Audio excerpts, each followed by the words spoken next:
Hi mathematicians! I want to go ahead and talk about this strange case that you will also see in your book. And so let's first talk about a not so strange case. If we want to look at the limit of cosine x as x approaches 0, what would that be? And so I went ahead and drew a very poor, probably, cosine graph, and I know that it's cosine because I see that the output is 1 when x equals 0, not to answer the question already.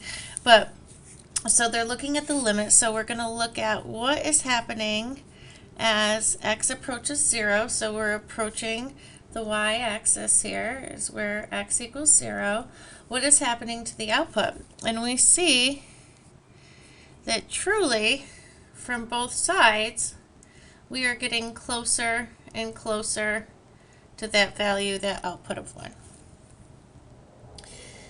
Okay, and if we went ahead, let's actually go ahead and do this. If I went ahead and I found the cosine of 1, the cosine of 0.5, the cosine of 0.2, the cosine of 0.1, cosine of 0.01. If I went ahead and found all of these, then surely I would get outputs that would take me closer and closer to 1. And so if we go over here and we look at our unit circle, right, our unit circle, this would be 1, -1 up here, 1, -1. Comes in the format cosine, sine, right? These are the sine and cosine outputs for all 360 degrees.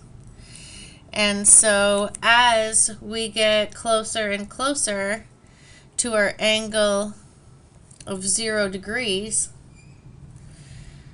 in this instance we're kind of coming from both sides of this circle here, we're clearly coming closer and closer to the value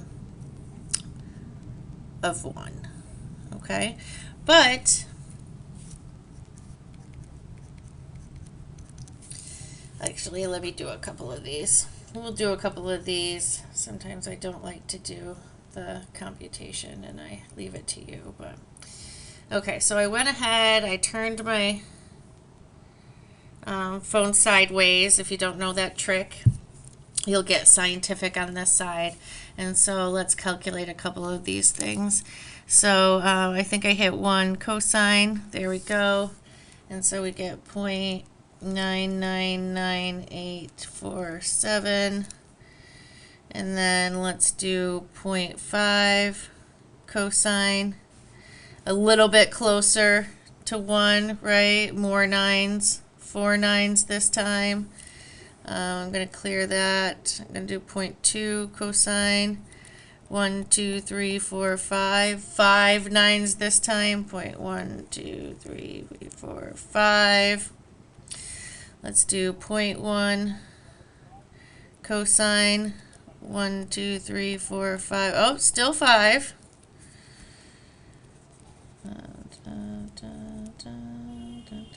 Put an 8 there. Okay. Let's do 0.01 cosine. 1, 2, 3, 4, 5, 6, 7. We're up to 7, right? We're clearly getting closer and closer to this value of 1. Let's do a really small one just to prove the point that nothing goofy is happening here, and we're indeed getting closer to 1. Let's do 0.000000001 cosine, and they tell us it's 1. Okay, and so here we're getting closer and closer and closer to cosine of 0, right? As x approaches 0, what is happening to the output? Well, it's all going to 1. All right, but the strange case that we want to talk about is this cosine of 1 over x.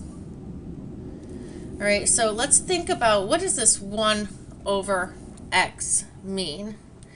So that means 1 over x, if x equals 1, we get the cosine of 1 over 1, or the cosine of 1. Okay. If x equals 2, we get the cosine of 1 over 2.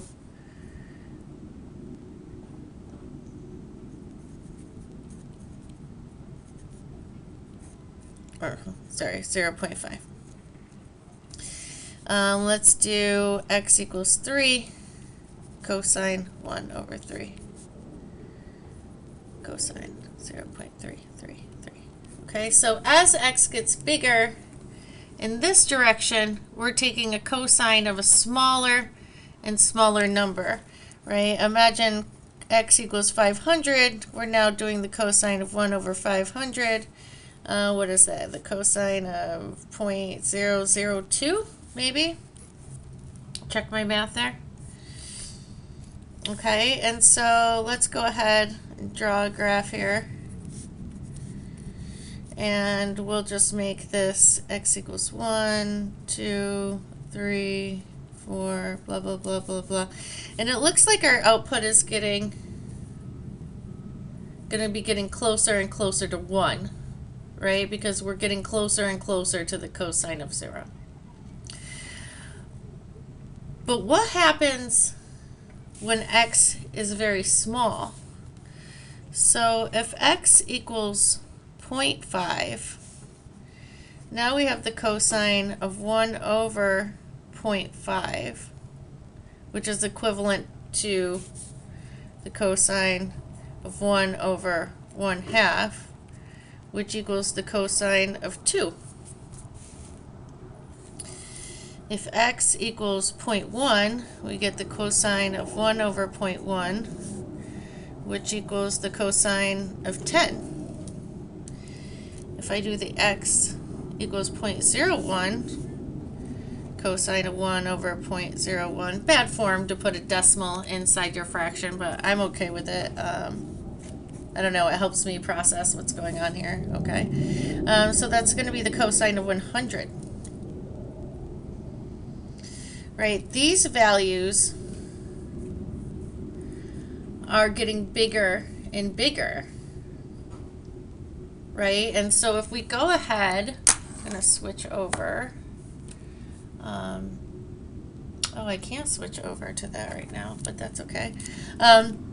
If we were to graph this, or we were to look at Desmos with this, okay, if I were to graph cosine 1 over x, what we would see is for very, very, very small values of x, we would see all of this oscillation. Oh, they have a picture in your book, actually. Maybe I'll get that in a second. Okay, so it would be very, very tight in here, and the closer you got to this y-axis, the more and faster these oscillations are. And then when you get to a certain point, it starts to widen out a little bit. Okay, but like I said, the closer you are into this y-axis, the more up and down it is. Let me show you here in your book.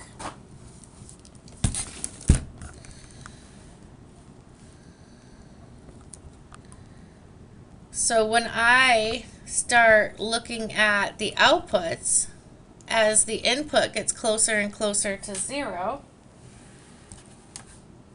so if I start looking at an input of 0.001, I get 0.56238 out. If I then add just 1 0 in here, we're at negative 0.95. Add another 0, negative 0.99. Add another 0. We are now obviously changing the direction we're going, right? It did look for a second like we were going towards negative 1. But clearly we're not.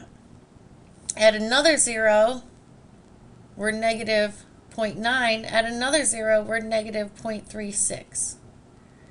So what is happening is, as x is really small,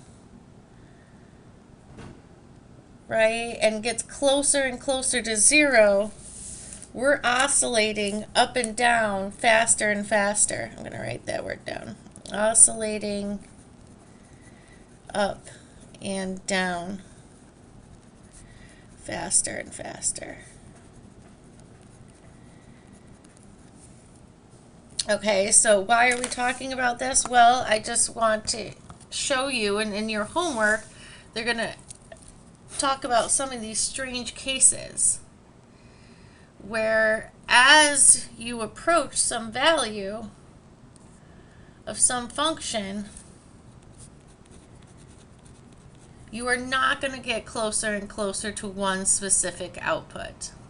Okay, this is one of those cases. You're not getting closer and closer to one specific output. You're just oscillating back and forth faster and faster.